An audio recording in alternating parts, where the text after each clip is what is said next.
Eguerdion guztioi, bueno, antes de nada, ongietotiak izan zaitezte, crossover telesaile kulturaren jaialdi honetara.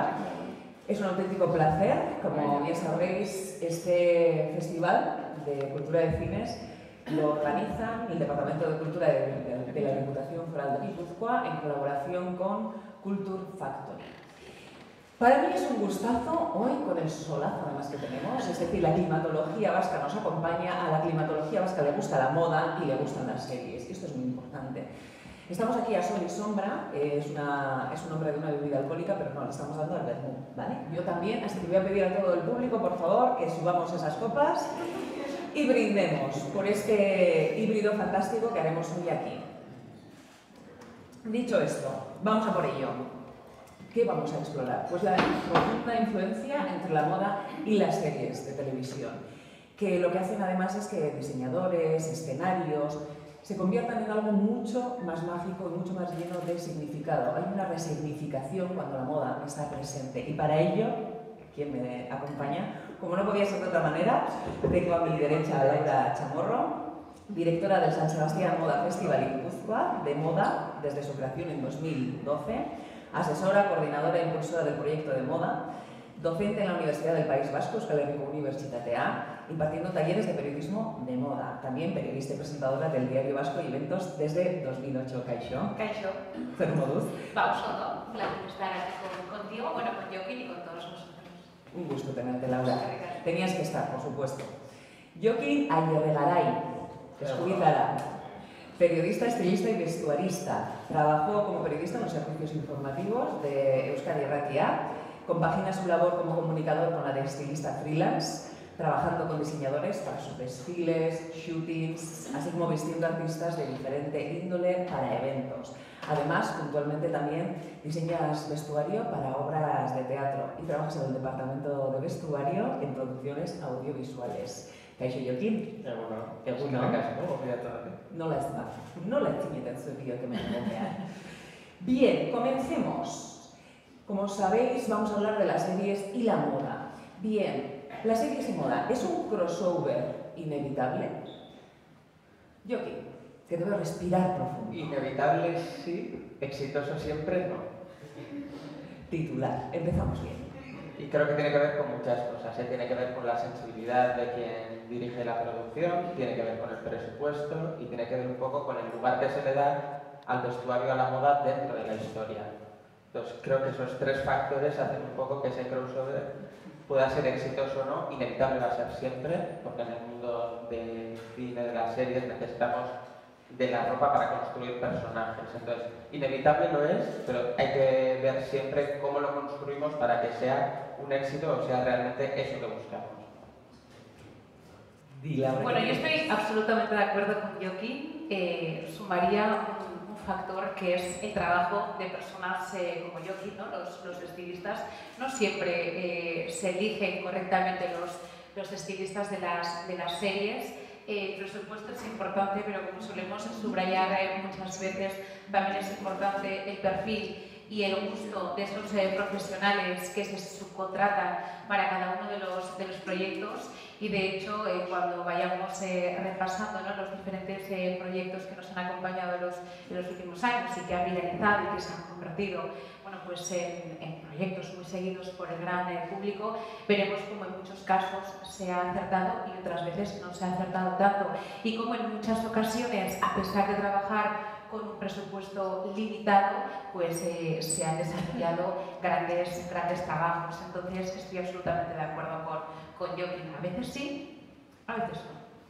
Pues vamos a conocer algunos de esos ejemplos, algunos casos de éxito que igual quizá pecan, ¿no?, de profesionalidad, porque no se han sumado quizá esos profesionales necesarios para poder dar su opinión sobre lo que se está haciendo, y en otros casos quizá con menos presupuesto también se ha... hace así Jokin, y luego entenderéis por qué, luego hablaremos por qué, él lo sabe, él ha formado parte además del equipo como auxiliar de vestuario, ¿verdad?, en una de las grandes, o de los grandes nombres de este año, de los estrenos. Vamos allá, tenemos unas cuantas series, y la pregunta es, ¿las series de televisión han influenciado la percepción del público sobre la moda? Sí, creo que en eso estamos de acuerdo, ¿verdad? Pues evidentemente, mira, estamos viendo esta imagen, ¿no?, en el televisor. Estamos hablando de una época bastante diferente a la actual, en 1994-2004, donde no existían las redes sociales y todo viralizaba a través de la prensa tradicional y el boca a boca.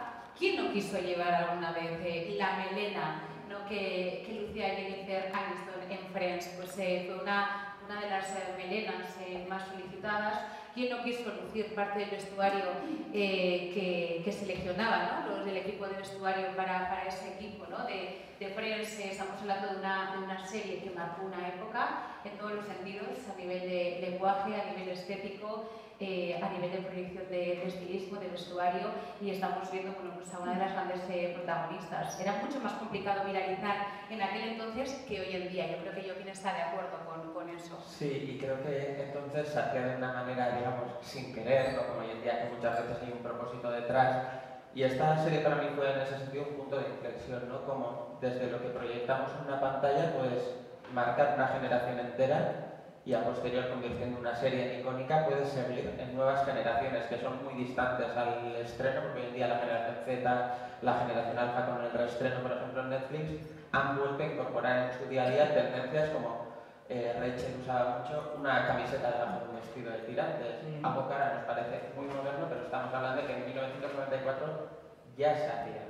Y nosotros, cuando hacemos artículos de tendencias en el Diario Vasco, podríamos tirar, ¿no?, de las redes sociales, evidentemente, que nos ofrecen muchas imágenes, pero no sé por qué, cuando tenemos que hablar sobre tendencias en cabello y vestuario, siempre sale algún protagonista de Friends. Y es que cuando Maitena en la reunión previa nos ha enseñado esta foto, le he dicho, esta es una de las melenas más solicitadas, no solo en Estados Unidos, sino a nivel mundial.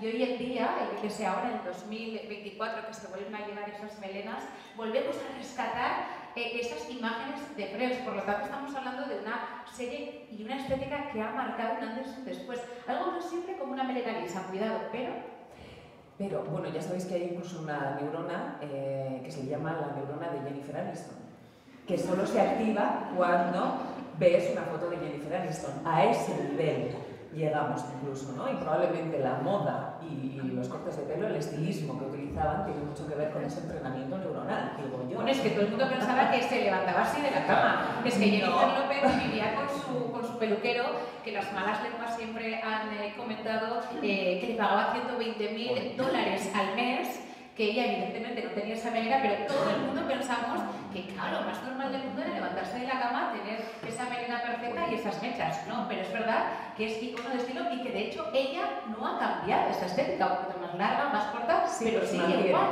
Se mantiene. Bueno, de ahí también probablemente su éxito, ¿no?, posterior también. Yo sí que hacer un apunte que es verdad que los personajes femeninos fueron como muy referentes en este caso, pero sí que hay unos puntos muy curiosos en cuanto a los personajes masculinos de Friends, que son el momento en el que Joey decide empezar a utilizar un bolso, que es un momento icónico porque dice, Jennifer Aniston le da un bolso de marca, de diseñador, y dice, esto te hace más sofisticado. Si ya la deshabilidad del bolso marca era grande, esa hace que sea más grande, pero empezamos a incorporarlo ya en el universo masculino. Y después de eso es cuando empezamos a ver a diseñadores como Marc Jacobs que empezaban ya a lucir sin ningún tapujo un bolso en su día a día. Entonces eso marca un antes y un después, y después para mí el momento de los pantalones de Ross, unos pantalones de cuero, no sé, bueno, hay una historia en la que muestra que es muy complicado vestir unos pantalones de cuero, pero eso hicieron que muchos hombres empezasen a incorporar pantalones de cuero en su armario. Entonces, que una serie en esa época consiga que un hombre empiece a incorporar tendencias me parece un mito, porque si ya hoy en día es difícil, estamos hablando de los 90, todavía era mucho más difícil cambiar el estilo de un hombre. Sin duda. De hecho, Rachel también solía llevar incluso atuendos masculinizados, ¿no?, entendidos hasta entonces como masculinos. Lo que pasa es que en los 90 esa tendencia, al igual que ahora, era bastante viral, ¿no? El oversize, la americana muy grande, ese look masculinizado que evidentemente lo pusieron ellos de moda, pero los hitos a los que hacía referencia Joaquín, ¿no?, esa utilización del pantalón de piel, estaba siempre vinculado a un tipo de hombre, ¿no? Yo creo que nos entendemos todos al hacer esa referencia. Y de repente, bueno, se rompieron ciertas barreras y de forma con el humor, porque además no fue forzado, sino se fue introduciendo esa prenda, bueno, pues se normalizó, se normalizó. Sin duda que hay perdón, más casos de series con protagonistas femeninas, porque parece que la moda siempre ha tenido más que ver, aparentemente, con las mujeres. Y otro de los hitos clásicos es Sexo en Nueva York. Hombre, es que es el hito entre los hitos. ¿Lo habéis visto todos y todas? Son 6 temporadas, además. Yo me la he vuelto a ver porque cuando se emitió por primera vez, que la emitía el Canal Plus, os acordaréis, ahora está en todas las plataformas, pues era más jovencita y no era capaz de entender todos los códigos que ofrecía esta serie, y yo creo que a Joaquín le pudo pasar lo mismo. Es espectacular. Cada capítulo es un espectáculo, y además era una evolución natural, como en la primera temporada la utilización de las tendencias y la colaboración con ciertas firmas es mucho menor que a medida que van pasando las temporadas. Es decir, para firmas como Fendi, Gucci, Dior, Chanel, la serie, a medida que fue cogiendo cuerpo, a medida que se fue haciendo grande a nivel mundial, fue captando el interés de todas esas firmas de alta costura. Para ellos se convirtió en un escaparate para mostrar la baguette de Fendi, que la hizo Carrie, una baguette de $2.500 de la clase media, todo el mundo ahorrado para comprarse esa baguette, sobre todo los locos de la moda, ¿no? Yo qué sé, Galliano, las prendas de Galliano, como las lucía Carrie, entre la nieve, con un abrigo de pelo. Claro, todo el mundo pensamos que lo más normal es andar en invierno por las calles de Nueva York con sandalias. Hace un frío horrible. Claro, pero como se lo veíamos a Carrie, no, pues eso no era la realidad, pero mostraron, transmitieron al mundo esa imagen de mujer empoderada, pues una mujer abierta al mundo, y para mí es una de las series que ha marcado muchos hitos en muchos sentidos. Y para mí también dio lugar a espectros de la moda que todavía no eran visibles. Por ejemplo, ver diseños de Vivienne Westwood en una serie es algo difícil, son diseños arriesgados, ese vestido de novia icónico, ¿no? Entonces, dio pie a que otro tipo de perfiles también entrasen dentro de lo que es la industria audiovisual, pero para mí sí que hay algo que marcó la serie de Sex and the City, que es que hoy en día todavía esas tendencias siguen vigentes. Cada vez que vemos una falda de culo, seguimos haciendo referencias. Los Manolo Blahnik azules, o sea, por favor. Pero es que en Nueva York yo tengo que reconocer que ahorré mucho para comprar menos. Me fui a Nueva York y los compré porque los quería comprar en Nueva York. Pero es que los responsables de la tienda nos dijeron que desde la emisión de esa película especial, porque esos zapatos salieron en ese zapateo icónico que estaban los Manolo, es uno de los bestsellers de la marca, que además es una marca española, en Nueva York, en Londres, es una pasada. Y cada vez que ves un Manolo, uno parecido, que se dice, como Carrie. Sí. Y ha pasado, pues eso, 20 años, que son icónicos. Y luego sí que también trajo un poco traer esas tendencias a lo que hoy en día llamamos fast fashion, ¿no? Que antes sí que eran referencias que venían de casas de alta costura, y de repente nos encontramos que la gente quiere eso y ya las marcas empiezan a producir lo que estamos viendo en una serie para que la gente lo pueda lucir a cualquier presupuesto. Y las combinaciones imposibles, que yo qué sé, es que se rompieron muchos estereotipos, ¿no? No existía una belleza, una estética buena, mala, bonita o fea. Nos dimos cuenta que los cuadros combinaban con las flores, las sandalias se podían llevar con calcetines, el pelo de Carrie, ese rizo maravilloso, loco, que parecía que no había pasado por la peluquería, pues era espectacular, que en invierno se podía ir con un vestido lencero y un abrigo de pelo, cosas que hoy en día las vemos en las pasarelas y lo vemos como algo normal. Esta serie lo llevó a la calle, y eso quiere decir que democratizó de alguna manera lo que los diseñadores y las firmas de alta costura presentaban en la pasarela. Porque realmente existe esa democratización, es decir, hablamos también de productos, de ropa, de diseños tremendamente caros, que empieza a desearlo una parte de la sociedad que hasta entonces ni aspiraba a eso, ¿no? ¿Realmente existe? Es decir, ¿ese deseo luego se puede llevar a cabo? ¿O es más una fantasía en la que se basan y las grandes marcas lo que quieren es seguir siendo únicas, exclusivas, pero sí a nivel de posicionamiento quieren gustar y que les desee todo el mundo? Yo creo que la democratización entra más en el mundo de los clones, ¿no? Más que la gente pueda alcanzar eso que está viendo y desea. porque el precio de las marcas no varía en ese sentido, por mucho que la deseabilidad sea mayor. A ver, es verdad que las marcas de lujo eso lo tienen estudiado. Hay una serie de productos que se crean y se producen para la clase media, que le llamamos nosotros, unos sueldos normales, buenos. Estamos hablando de un sueldo, yo qué sé, no vamos a poner una cifra, pero un buen sueldo, y hay una serie de piezas que se crean para un público súper reducido, que es el lujo verdadero.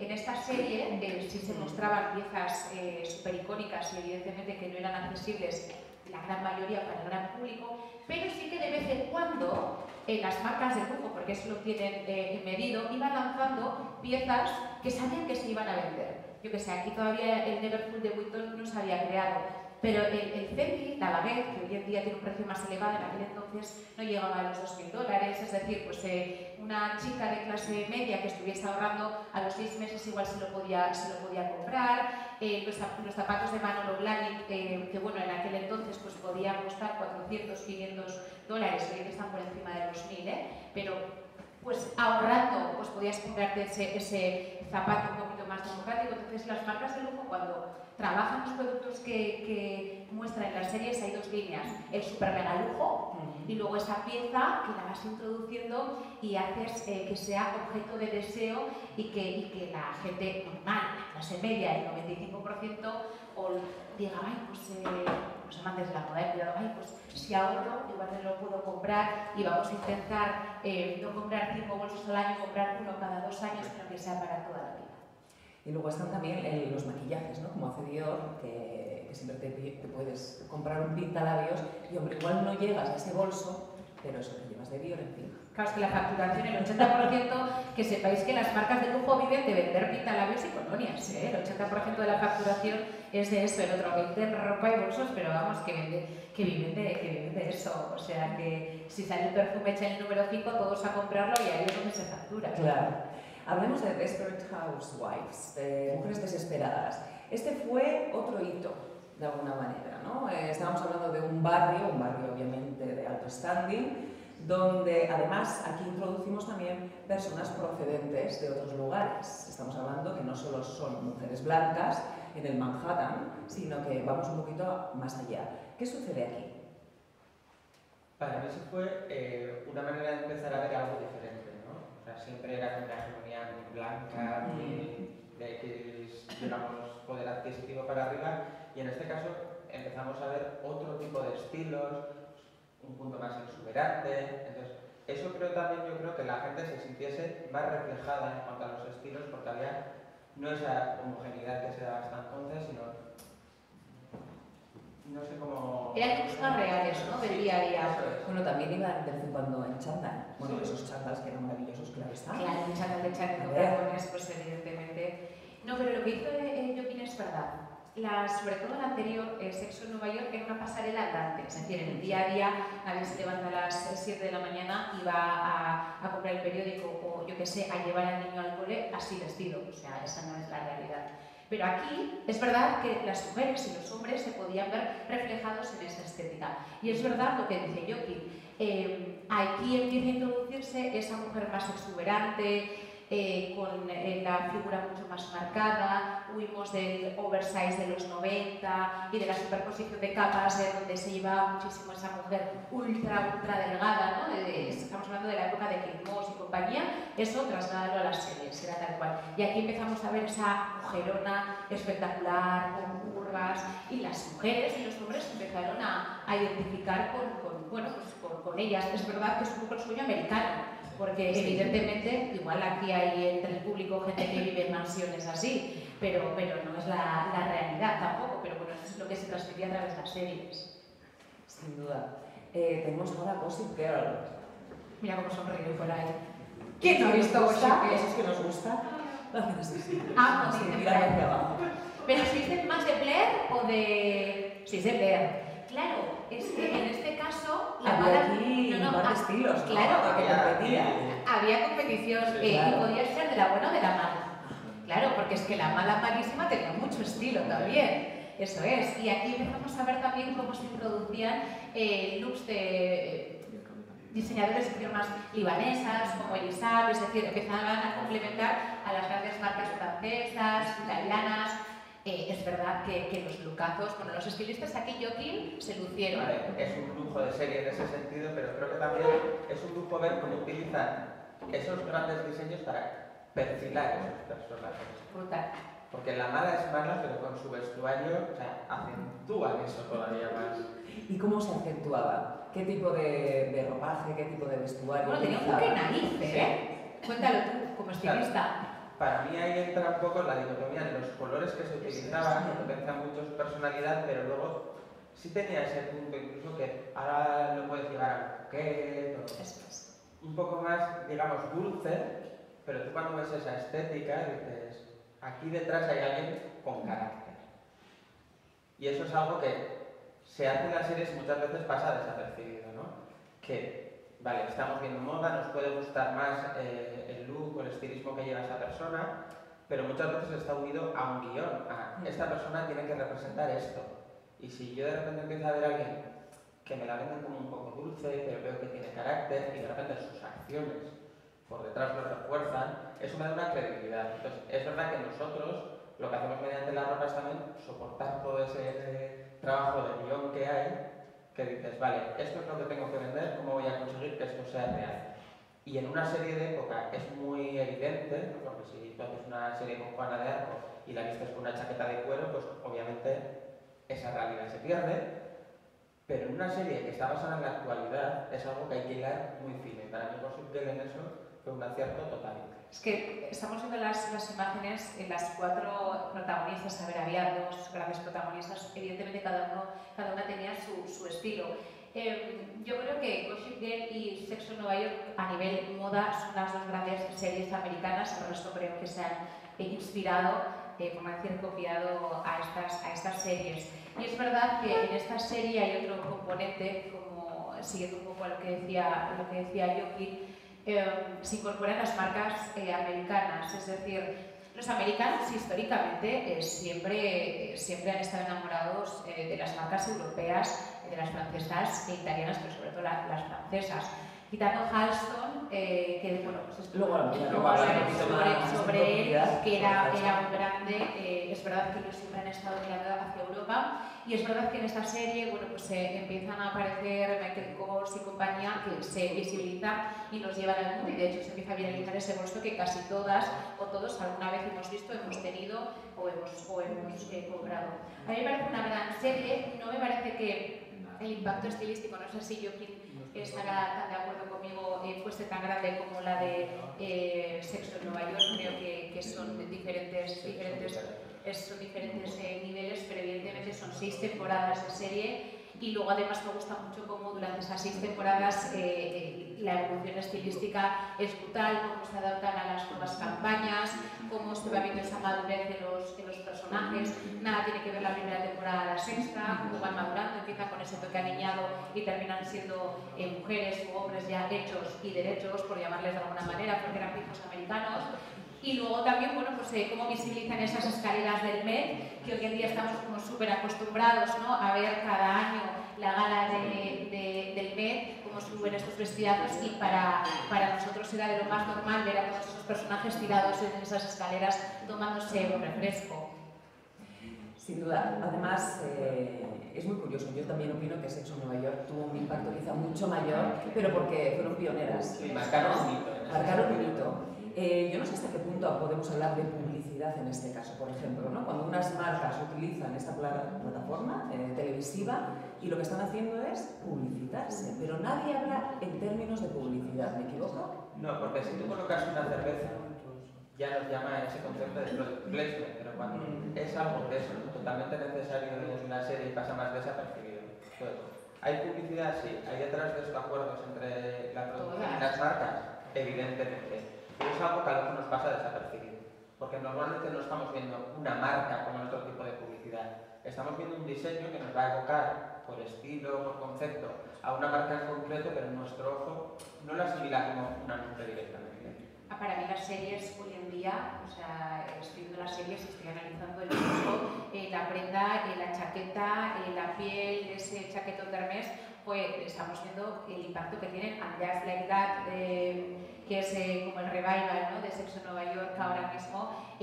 La colaboración de Balenciaga y de Gucci se estrenó ahí, es decir, luego había una lista de espera enorme, pero esa colaboración que luego viralizó, la primera que la mostró fue Carrie. Entonces, una vez que Carrie sacó así como que no quiere la cosa mientras paseaba por Nueva York y estaba haciendo el luto de Big, sacó el bolsito, pues sobre todo el mercado asiático dijo, ¿cómo? Que hay una colaboración de Balenciaga y Gucci en el mismo bolso. Lista de espera, el bolso de 3.000 euros ahora.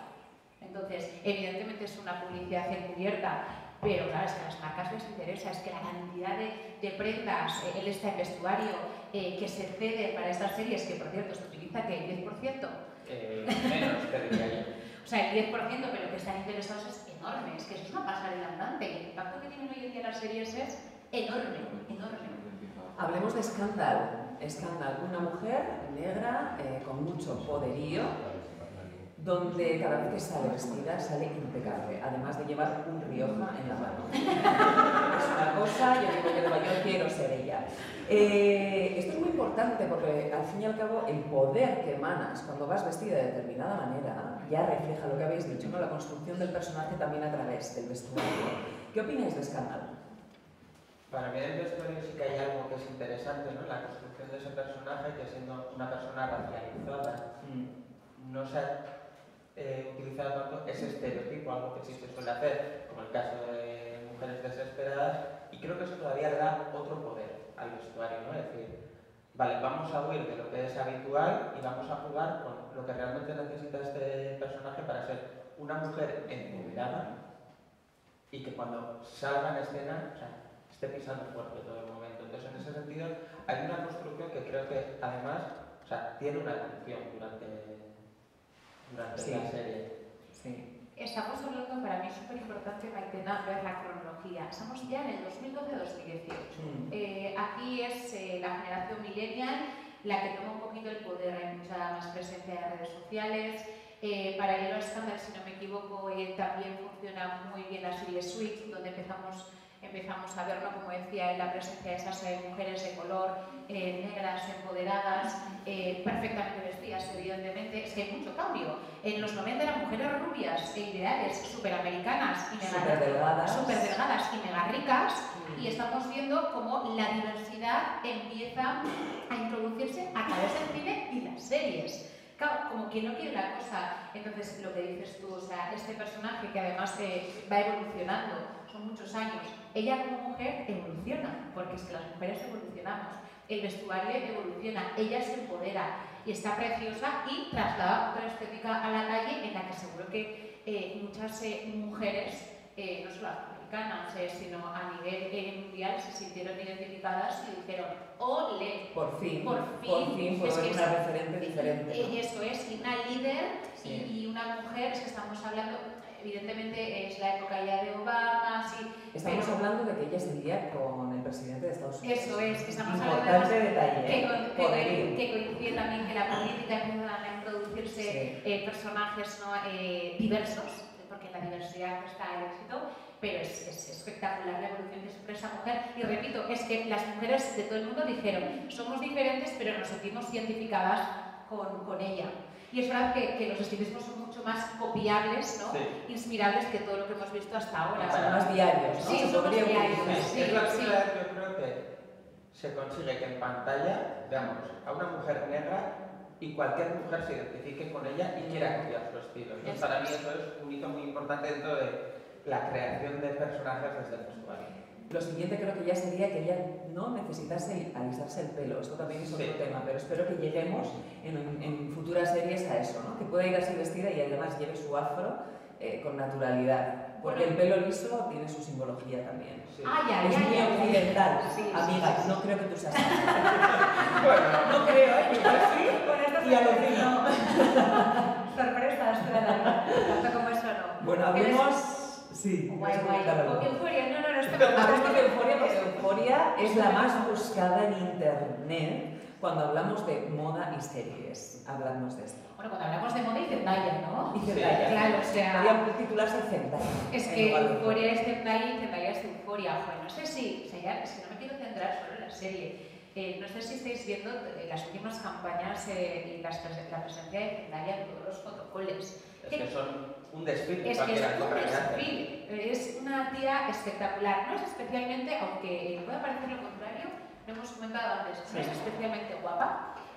Hay a la moda fuera de los fotocoles, le da igual, es una tía que le gusta ir casual, que le gusta ir a su manera, igual que a su pareja, pero es que ella es subirse a unos tapones, a unos deportivas, me da igual, a una serie como Euphoria, a una película y es la mujer empoderada en persona. Es verdad que es ultra delgada y eso ayuda a que todo luzca absolutamente bien, porque es verdad que hay una serie de piezas y de perfiles como los altacosturas de Alaya, los mitones, etcétera, que ciertos cuerpos pues asientan muy bien, pero es que para mí Euphoria es Zendaya, Zendaya es Euphoria y de todas maneras Zendaya tiene mucho que agradecer a esta serie. Sí, yo creo que si se ha elegido en una figura, un icono de la moda, es también por todo lo que le ha dado Euphoria y la locura que generó esta serie, porque de repente hay una generación en concreto, que para mí es la generación Z, los eyeliner gráficos, o sea, por la que estamos acostumbrados al eyeliner negro de Amy Winehouse,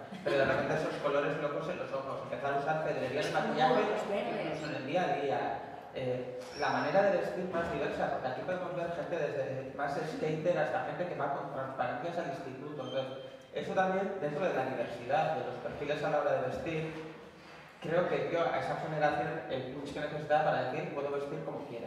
Y es que viste como les da la gana. O sea, es que la generación Z ya no tiene que ver es que hablamos de generaciones. ¿Ubicáis a la generación Z y millennial?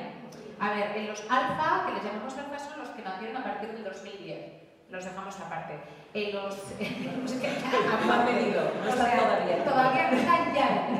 La generación Z son los que nacieron a partir del 2000 y hay una estética diferente. Los millennials, que somos nosotros... A ver, ¿desde cuándo lo dices, bonita? ¿Desde qué año? Desde el 82 hasta el 2010. No, desde el 80. Bueno. ¿Vale? Pero es verdad que todavía estábamos como mucho más pendientes de la imagen, de la perfección, de cumplir una serie de estereotipos. Llegan los del 2000 y además hoy en día funcionan igual con todo, con la estética, con la moda, con la belleza, con el pelo, con el maquillaje, con la manera de afrontar, y es en parte gracias a todas estas series. Y Zendaya es su icono, lo seguirá siendo y además me gusta de ella porque es algo innato.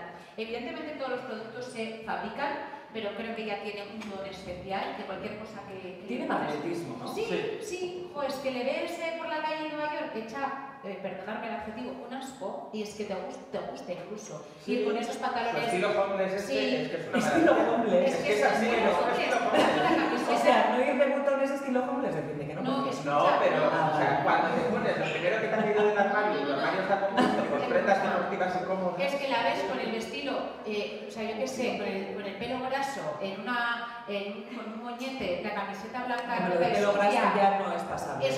No, es que la ves con unos pantalones jeans que parece que se los ha robado a su novio, 7000 tallas más grandes, unas deportivas de Adidas que serán las últimas, porque parece que están rotas. La ves por la calle y dices, ¿qué estilo tiene? ¡Qué asco! Y la ves, yo qué sé, presentando Dune, con la Torre Eiffel de fondo, con ese Alaya blanco maravilloso que ha tardado año y medio en hacerlo y dices, ¡qué asco! Es que le queda todo bien. En cualquier caso es asco. Es que le queda todo bien, es que inspira a la persona que pasa absolutamente de la moda con ese estilo que decimos nosotros y a las mujeres y hombres que nos flipa la moda de la alta costura y que hemos visto ese desfile en la Semana de la Alta Costura de París. De ahí el éxito de Zendaya, que llega a todos los segmentos de la sociedad. Es auténtica, probablemente, y eso hace que conectemos con ella. Eso creo que lo ha hecho muy bien. Creo que también tiene algo bueno que es el tándem que tiene con su estilista. O sea, es maravilloso. Que si no tuvieses estilista, Zendaya tampoco estaría en el nivel en el que estamos ahora colaborando con grandes. Es que el otro día me importante la figura del estilista. Ya termino, Sí, porque tenemos además... El otro día lo comenté en redes sociales. Toda la puñetera vida aquí, las peluqueras puliéndonos el pelo por la humedad que hay, y la veo aparecer con un vestido maravilloso, con el pelo todo encrespado. Te ha puesto de moda el encrespado en raíz y digo, no. Pues mira, eso le doy gracias. Por Euskadi, y dije, ¿qué? Gracias. Ahora nos va a dar igual. O sea, gracias, porque aquí en el norte lo sufrimos. Bien, vamos a pasar un poquito así, tititi. Emily in Paris, Celebrity, La Casa de Papel, Killing Eve, así, La Mesías. Es decir, lo que estamos hablando es de esas series, porque luego viene Emily in Paris, ¿vale? Algo así reseñable de Emily in Paris. La locura que se generó con algo que existe hace años, que aquí lo usamos mucho, que es la boina. O sea, La chapela. por cierto, se estrenó. Hay 84 modelos, sí, es buenas en los equipos, si queréis, son nuestras.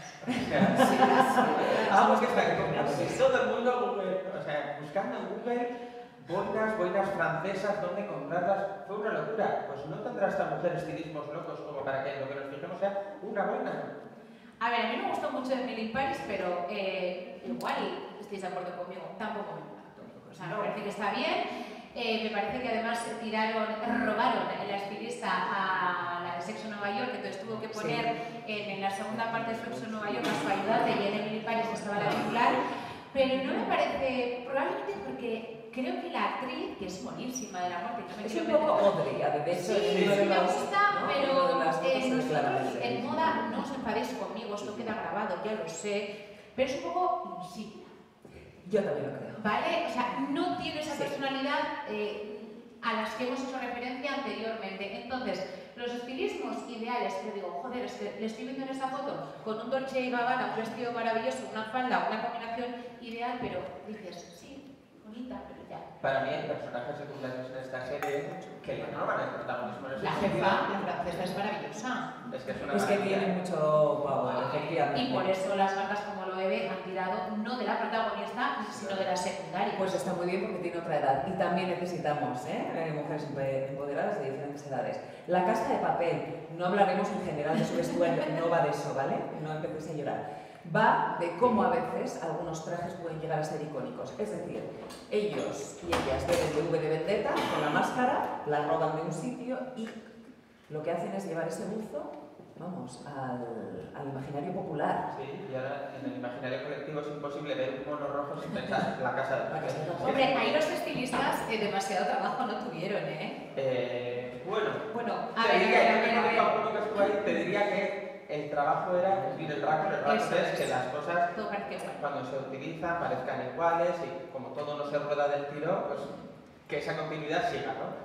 Y era difícil, porque cuando estamos hablando de tiros, explosiones, me tiro por el suelo, mancho de sangre, es una sola prenda durante todo el rodaje en general, entonces mantener eso genera una dificultad. Sí, bueno, pero fallos de récord por... No, fallos de récord es difícil. En eso es que te ahorras. Bueno, Killing Eve os la recomiendo. Una asesina que va divina vestida todo el rato, que es una asesina que está como una cabra, tiene un sentido del humor increíble, y va así, mira, las botas son Balenciaga. Hay que llevar eso y ir estilosa. Y esa bomber maravillosa de esa bomber, que es increíble, que no sabemos lo que vale.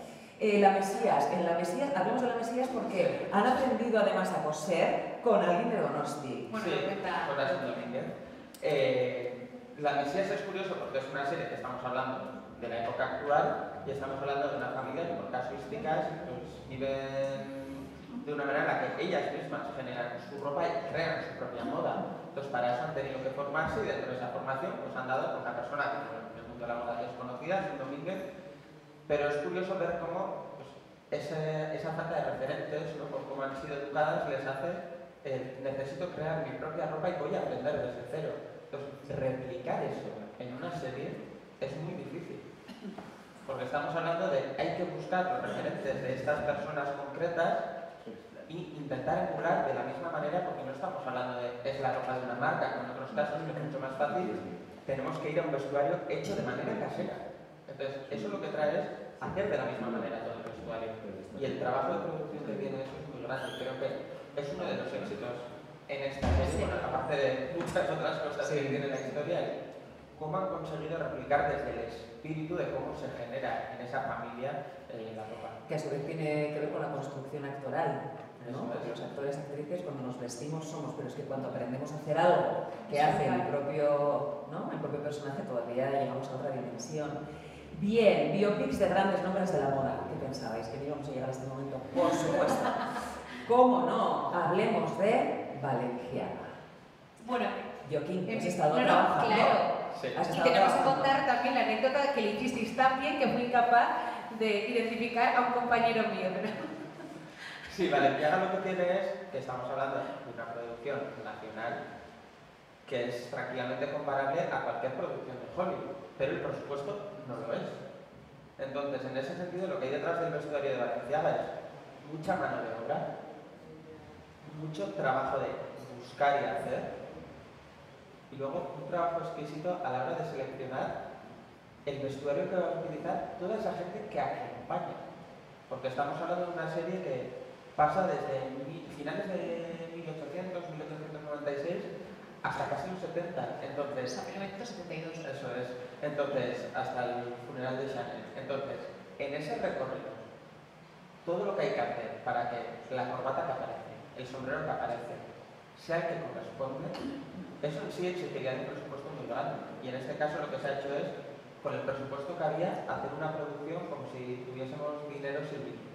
Pero también tiene que ver porque los Moriarty, los directores, también son tremendamente honestos, ¿no? Han tenido una persona, una figura, un estilista siempre cerca para cerciorarse de que todo iba a ser como tenía que ser, exacto. En este sentido se ha tratado el vestuario como si fuese un protagonista más. Entonces, si los directores ya tienen esa sensibilidad de, quizá no venimos del mundo de la moda, pero queremos hacer una serie en la que la moda sea el protagonista, vamos a incorporar a una persona sentada con nosotros en el copo de dirección, un asesor de costura, alguien que se dedica a hacer prendas a mano, a medida, que utiliza todavía técnicas, digamos, antiguas, porque hoy en día la tecnología te da para mucho, y entonces eso se une a que la directora de vestuario decide que todo se va a hacer como se hacía en esa época, que da igual si eres el actor principal o eres un figurante, todo el mundo va a llevar la ropa ajustada porque entonces se vestía a medida, no va a haber un bajo fuera de lugar, no va a haber una gabardina que el otro no te asiente donde tiene que asentar.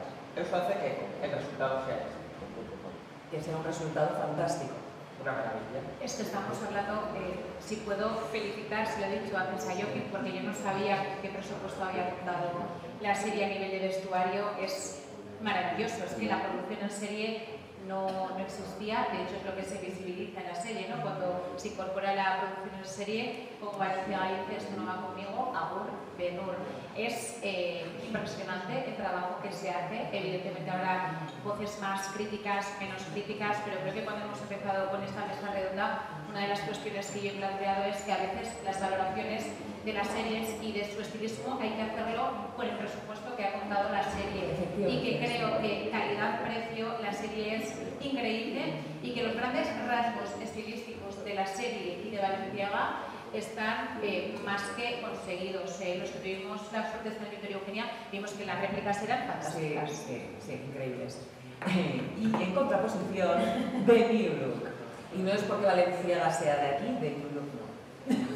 No, pero ¿qué pasa con The New Look? Para mí que tiene un presupuesto brutal. Sí, tiene un presupuesto que Y no en un llega. solo capítulo te puedes comer la producción entera de Valenciaga, estamos hablando de Hollywood.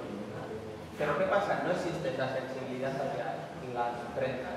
Está mucho más basada en la historia o en ese hilo no conductor de todas las tramas que hay detrás, pero la ropa que nos han metido en un gran biopic, pues los planos que hacemos acentúan las arrugas, no nos muestran los detalles que hacen que esa prenda sea así, no luce. No está mal trabajada, ¿eh? Yo no le he podido ver entera, pero he leído mucho sobre la serie. No está mal trabajada, pero creo que no hay una buena combinación que aquí no ha entrado a escena, el tema de la iluminación. Creo que la iluminación no le hace, le hace flaco favor a la ropa, y estamos hablando de una silueta muy compleja donde la iluminación es absolutamente imprescindible, una buena iluminación, porque si no, como dice Joaquín, destaca la arruga, todos los pliegues que parece que no están bien trabajados. Entonces, no quiere decir que a nivel de vestuario he leído muchas críticas sobre esta serie esté mal trabajado, porque evidentemente hay un trabajo de estilismo excepcional, sino que a veces las producciones, el trabajo de iluminación, tiene que ir muy acorde a los planos que se van a mostrar, al estilismo que se va a mostrar, y es que lo estamos viendo en esta foto, es que se acentúan las arrugas. Y es por la iluminación. Que probablemente haya querido buscar esa iluminación cálida, sí, pero no han atendido probablemente a la naturaleza de los volúmenes de las propias... Y es precioso el look y está súper conseguido y es un icono. Sí, y luego ves a Juliette Binoche interpretando a Coco Chanel y los estilismos son alucinantes, pero ahí también la manera en la que se muestran en pantalla los empobrecidos. Esa es la pena, porque como base tienen un vestuario que sería un lujo y yo me perdería encantado dentro de esa tela. Sí, tiene una gran realización, pero es verdad que igual que Valenciaga era ante todo modisto y quizá Dior era diseñador, las propias series también reflejan eso, ¿no? Una mayor precisión quizá a la base de lo que es el diseño y otra cosa que es quizá más efectista. Pero hay que verla, ¿eh? O sea, ese tocado maravilloso. Bueno, yo soy muy fan de este diseñador, de todo lo que se ha hecho sobre él. Creo que es un hombre que marcó un hito y que en todas las series y en todas las películas que se han hecho sobre él, por lo menos en mi opinión personal, no sé si Joaquín compartirá, creo que se ha reflejado muy bien ese lanzamiento de la sahariana que fue el encargado. Él ha sido y sigue siendo, la firma hoy en día, pues la gran abanderada de ese smoking femenino, de esas sombreras marcadas, de lo psicópata en el buen sentido de la palabra que era como diseñador. Es que los grandes de aquella época lo llevaban todo al extremo, pero por eso no ha habido nadie que se asemeje a estos grandes creadores. Entonces, yo las diferentes series respecto a él que he visto, las he visto muy bien. Tal vez si levantase la cabeza diría lo contrario, porque él era un hombre absolutamente exigente, como Valenciaga o Dior, pero yo creo que se ha reflejado muy bien el trabajo que hizo este diseñador en la moda. Un poco sobre lo que dices, para mí sí que en estas series o biopics que se realizan sobre los grandes nombres de la moda existe una cosa que también lo hemos comentado, que es que se hace una serie de planteamientos sobre su carácter. Esto es importante también decirlo. Sí. Porque son figuras que tenían un plan de carácter, que igual hoy en día lo podríamos entender en el contexto actual, pero que en esa época estaban totalmente fuera de contexto. Y que tenían formas también que hoy en día no toleraríamos a la hora de trabajar. Entonces, en ese sentido, en las series eso también se ha diluido un poco. Bueno, es normal, yo lo comentaba en la reunión previa que hemos tenido, si viésemos cómo eran realmente hoy en día, es que en el contexto de, o sea, todo lo tenemos que analizar con los ojos de aquella época. Entonces, con la educación que esta gente recibió, con el contexto que vivían, con la presión que tenían, con las herramientas que tenían, pero es verdad que cuando adaptamos esos biopics a hoy en día, pues Valenciaga, por lo que dicen, que no vivimos y trabajamos con él, tenía un carácter mucho más rudo, mucho más complejo. También personalmente pues vivía en yo no sé si en un infierno, pero con tormento, eso es, en contradicciones personales. Era un hombre absolutamente exigente, no quería hablar con los periodistas porque tenía mucho miedo de la interpretación que podíamos hacer los periodistas de lo que él hacía. Con Saint Laurent pues pasaba lo mismo. Chanel estuvo muchos años retirada de la moda pues porque era una mujer con un carácter que, claro, era una mujer adelantada a la época. O sea, yo creo que Chanel hoy en día se hubiese comido el mundo. ¿Y qué te voy a decir? Con Dior, a Dior lo vemos como si fuese un señor majísimo, súper agradable, cariñoso, cercano, igual que Givenchy y compañía, pero hombre, pues todos tenían su carácter. Es que para sacar adelante lo que sacaron había que tener mucho carácter. Luego es verdad que sí existen series como Hamster, ¿no? Me apasiona esta serie, ¿la habéis visto? Que sí mostramos a alguien es maravillosa. No tenemos complejo en contar muchas cosas que pasan dentro del mundo de la moda que normalmente ocultamos, como alguien él mismo su carácter y su ego lo autodestruye. Entonces, en ese sentido, para mí sí que refleja gran parte de eso que otras intentan estar. Sí, yo creo que es más honesta en ese aspecto, ¿no?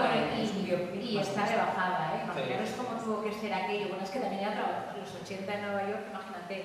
Pero si no la habéis visto, la tenéis que ver porque es un diseñador americano que seguro que lo conocéis, de los últimos para mí que ha sacado Estados Unidos, así como grande, que su propio carácter, como dice Joaquín, lo autodestruye, pero a nivel de moda era un Mao. O sea, pues, era un portento y qué pena, ¿no?, que estas estrellas se autodestruyan porque podía haber tenido una trayectoria como los anteriores. Pero esta serie es maravillosa, los estilismos que se ven ideales. El momento que se hace la comparativa entre la moda americana y la moda francesa y las diferencias que había y los complejos que había entre una industria y la otra, está muy bien. Toda esa época de los 80, disco, yo creo que se refleja muy bien. También era una época exuberante, ¿no? Eso, Y así es. Brillos, Las colores series, y las series. excesiva, en el buen sentido. Excesiva. Pero está muy Sí. bien reflejada. Sí.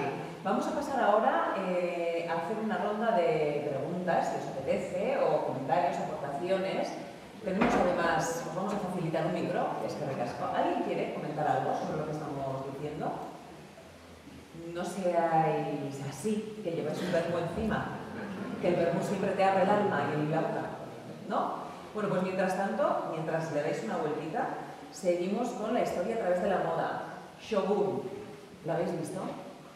No, muy recomendable. Ahí veo a alguien que sí. Aquí los ropajes son increíbles. Muy recomendable porque esto es la historia a través de la moda y cómo también podemos reflejar, ¿no? Lo que fue y todo ese estudio que se hace. Esto estamos hablando del siglo, es 1600, siglo XVII, y este personaje, que es Mariko, se puede ver a través de la serie cómo sus ropajes pasan de un invierno a una primavera. Van poco a poco también floreciendo, ¿no? Y es un trabajo tremendamente interesante, os lo recomiendo. Hablemos de los Bridgerton. A ver, a mí me gusta mucho, lo que pasa es que no soy capaz, igual que sí soy capaz de analizar el vestuario de los últimos 100, 120 años, no soy capaz de decirte si está al 100% conseguido y trabajado. Entiendo que sí, porque han trabajado con los mejores estilistas con un presupuesto infinito y la ejecución y la estética es preciosa, o sea, es agradable de ver, que eso ya de primeras es importante.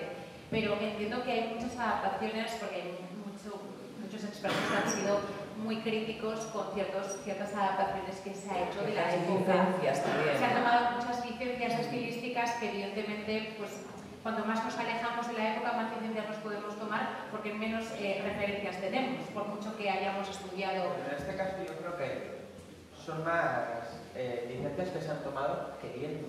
Eso es. En lo que nos referíamos a la construcción de los personajes, porque es verdad que estamos hablando de un vestuario historicista, que está hablando de la época de la regencia, que son los inicios del siglo XIX. Entonces, la cosa es, podemos trabajar con historiadores, estudiar, hacer un trabajo de documentación y sacar, ¿no? Pues, entonces, ¿qué era lo que primaba? El corte imperio, los escotes no tan abiertos. ¿Qué pasa? Que si quiero generar una figura de una mujer viuda que está desesperadamente buscando marido para ella, para sus hijas, porque no tienen dinero, Toma escote. Toma escote, toma efecto Wonderra, algo que en esa época no existía Claro, en es ningún que momento. las mujeres tan encorsetadas no existían en aquella época y vemos mucho pecho. Entonces, ¿qué pasa también con las escenas en las que ya se casan, empiezan a haber escenas de índole sexual, también empiezan a tomar licencias en esos vestuarios que se utilizan? Un poco nos llevan más a eso que nos quieren transmitir sin ser explícitos que a lo que referentemente tendrían que hacer referencia en cuanto a la historia, pero sí que tiene un trabajo muy grande de trabajo de estudiar la historia de la época. Y lo que me parece curioso después de esto es que una serie basada en siglos atrás, de repente cómo creó tendencia en la sociedad. Sí. De hecho, nosotros hacíamos, repito, artículos de las tendencias de las que nos podemos inspirar después de ver los Bridgerton. Por eso te digo que han tomado muchas licencias, entonces es difícil analizar una serie, es decir, que es bonita a nivel de estilismo, el trabajo es brutal, es bonita, nos inspira en el 2023-2024, pero muchas diferencias. Entonces, bueno. Cuando menos son descaradas. Sí, son igual que los que lo ves y te dan al ojo y sabes que... Bueno, igual nos da loco a nosotros, no, que al público en general, ¿no? ¿Queréis participar de algo? ¿No? Todavía no, pues seguimos. The Crown. Me encanta. Maravillosa. Bueno, la última temporada no, lo siento, no os enfadéis conmigo. Ay, a mí me gusta todo. Ay. A mí cuanto al vestuario me parece alucinante la última temporada. Me Está parece mejor. igual la más complicada de replicar, pero para mí algo que tiene The Crown es que hace un repaso a la historia de la realeza inglesa y cómo va evolucionando ese vestuario, ¿no? Y enseña dos cosas para mí. Uno, la diferencia, la reina, esa figura más clásica, y cómo va tardando más en evolucionar su vestuario, y las figuras jóvenes, pues como sus hijos, sus nietos, cómo vemos tendencias que nos pueden resultar conocidas, bueno, dependiendo la edad, pero nos pueden resultar conocidas, nos podemos sentir identificados y esa evolución es mucho más rápida. Y luego hay otra cosa que es los looks icónicos que aparecen, sobre todo en el caso de Lady Di, pero también hay looks icónicos que podemos ver en cuadros de la propia Elizabeth, que en la serie han conseguido elevarnos a la hora de replicarnos, y eso me parece muy difícil. A ver, a mí me parece que a nivel de vestuario está súper bien trabajada, pero además lo digo tal cual. Y el trabajo que se hace con Lady Di, porque Lady Di, cuidado, es que las imágenes de Lady Di las hemos visto muchísimas veces.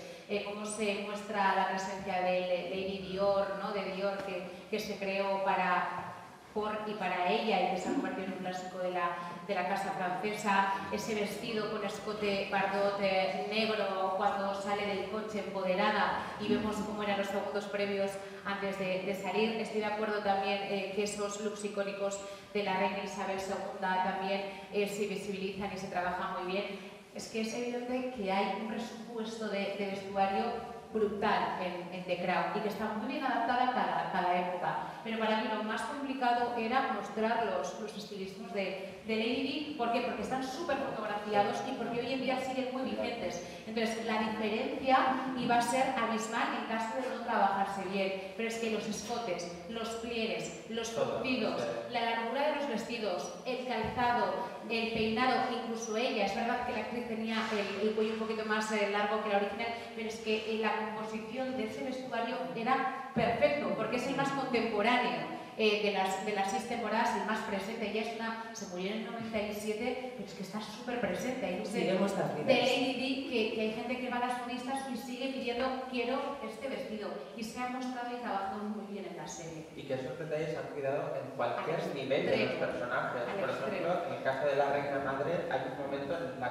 cuando está el acto, en el caso de Charles, se viste la capa, y todo el mundo está mirando esa capa de arpiño, esa corona maravillosa, que es exactamente igual, pero la reina madre está detrás con un sombrero verde que parece que lleva un nido en la cabeza, y es que está replicando que tú ves las ramas que salen de ese sombrero y son las mismas. Y que debía de pesar el vestuario, porque en aquella época la ropa pesaba mucho. El tejido bueno siempre pesa, o sea, es casi siempre. La lentejuela buena pesa y el tejido bueno pesa, pero debían de pesar algunos accesorios y complementos, y es que eso se percibe, o sea, eso traspasa la pantalla y hace que nos creamos la serie. Efectivamente, y no como esas maletas vacías que suelen llevar a los por personajes, ¿verdad? Y dicen, esto está vacísima. Sí. Hola. No pregunta a nadie, pregunto yo. Dinos bien, Paul. Creo que no habéis hablado sobre la serie The Good Wife y The Good Fight. El vestuario de la serie. Es Diane y Alicia, sobre todo las americanas de Diane. O sea, es increíble. O sea, cada vez que sale es que te quedas con ella porque dices, voy. Hay que entenderlo, por lo visto. Sí, vale. mejor cuando lo sientes. Yo no es mucho mejor, ¿vale? Sí, Pues efectivamente soy muy fan de la serie de The Good Wife y The Good Fight, y el vestuario de la serie es una serie que básicamente es en un ambiente profesional, un despacho de abogados, por lo cual es bastante correcto. Veis como todo muy elegante, pero muy similar. Pero Diane, bueno, Alicia con sus trajes y después Diane con sus americanas, que me parece flipante. Los looks de oficina, ¿no? Sí. Maravillosos. Sí, correcto. Los de oficinas que llevamos a la calle. Es saber si la habéis visto, si os gusta la serie y saber qué opináis pues, de Diane. ¿Las habéis visto? Yo no la he visto, he de admitir también que preparando esta charla habéis engrosado mi lista de series pendientes. Voy a tener que dejar el trabajo para poder actualizar. Teníamos un chat y un momento que les dije, no hemos visto todas, que casi todas sí, si no nos las hemos estudiado. Bueno, pues que sepáis que es de las pocas veces, y The Good Wife es fantástica, pero es de las pocas veces donde un espino está por encima del original, que es The Good Fight, y es donde aparece Diane, y realmente todo ese poderío que ella muestra, esa forma de vestir, esa rectitud, esos trajes, nos llevan también quizá a épocas pasadas, pero actualizadas al presente. Entonces es muy interesante cómo trabajan todo el vestuario, especialmente con ese personaje y cómo hacen que ella de alguna manera vaya ganando en poder, ¿no? Y hablando de trajes, también tenemos el caso de Mad Men, vamos, el Don Drapermanía, que los hombres empezaron otra vez a vestir como se vestían en los años 50, 60. Sí, es algo curioso que los hombres empezaron a adoptar un estilo de una época pasada y es algo que se ha quedado. y que no sé en qué momento vamos a conseguir que el estilo más bien desaparezca. Yo tengo entendido... No te gusta. Yo tengo entendido que... No para todos. No sé, no. Yo te diría, Joaquín, que lo que están comentando es que ha habido como un bajón, que ya esto de efecto Don Draper, que ya no tanto gris, tanta armadura, ¿no?, de hombre antiguo, pero que ahora otra vez está resurgiendo y lo dices además enfadado. No, está súper en boga porque las últimas colecciones que han presentado también los diseñadores, lo que estamos viendo en la calle, o sea, se recupera esa estética. A mí no me desagrada, Joaquín. Lo que pasa es que es verdad que no es una estética aplicable a toda... O sea, no es práctico para nuestro día a día, porque por uno Eso y por otro, los hombres también nos merecemos cosas nuevas en el mundo de la moda. Bueno, porque Joaquín es muy vanguardista y tiene mucho estilo, pero bueno, cuanto menos los hombres con esta estética van más o menos bien vestiditos. Y para ir cerrando, Succession, porque por supuesto esta serie tenía que estar aquí. Con cualquier excusa, no nos da igual de qué hablemos, teníamos que poner Succession. En este caso estamos hablando que después del efecto Don Draper aparece Succession y te dice, no, tú quítate, ábrete la camisa, este rollo es mucho más sport. ¿Qué sucede con esta serie marca un antes y después también, en todos los sentidos? Evidentemente al uso de la corbata, esos looks más formales se ha demostrado que se pueden generar con looks. Ellos son los abanderados del denominado lujo silencioso, es decir, ese lujo donde no están tan presentes las marcas, de ahí el resurgimiento de firmas como Loro Piana, que igual a algunas os suena, pero está súper de moda, es decir, un jersey de cashmere te puede costar 4.000 euros, un abrigo de piel 25.000, es el lujo silencioso de los súper ricos y los grandes abanderados del denominado lujo silencioso que también se ha llevado a la calle, es decir, puedo llevar una buena prenda, pero no queremos demostrar cuánto cuesta, son ellos. Y toda la tendencia corriente actual está inspirada en series como esta. De hecho, nosotros hemos publicado artículos sobre cuáles han sido las grandes influencias para que esa corriente haya llegado para quedarse, dando carpetazo a la logomanía, ¿no? Esos grandes logos de Vuitton, de Dolce, de Gucci, de Valentino. Sí, eso a día de hoy ya se ve un poco extraordinario, ¿no? En algunos casos sí, o sea, puede ser controlado.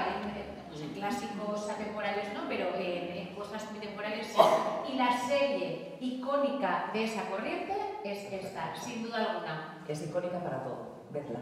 Sí, y luego tienes esa parte, ¿no?, de la moda está muy presente, el estilo de vestir, pero estamos hablando de una contraposición a series como Sexo en Nueva York, en la que estamos fijándonos en la moda por la estridencia.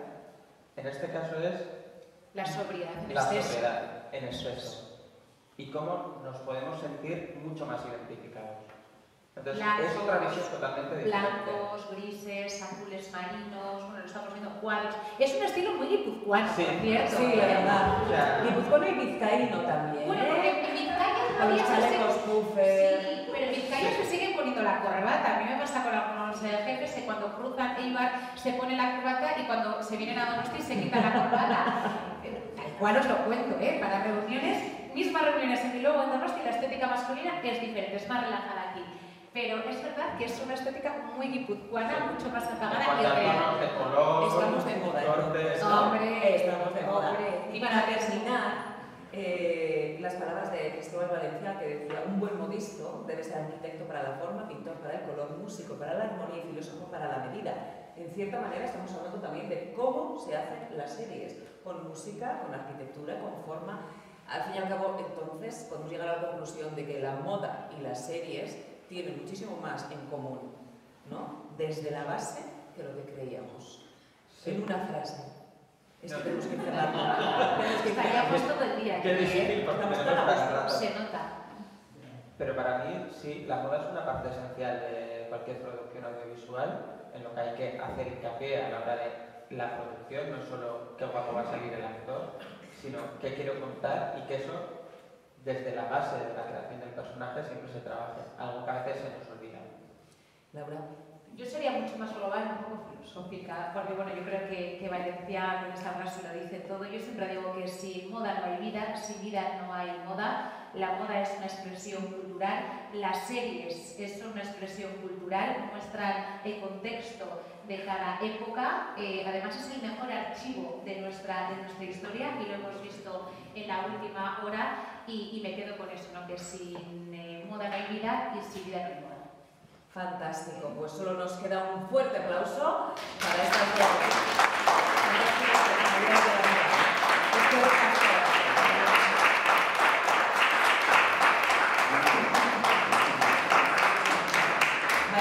Por supuesto, fui Emilia Villaesker, bertaratzeagatik. Seguimos en crossover, que esto no acaba aquí.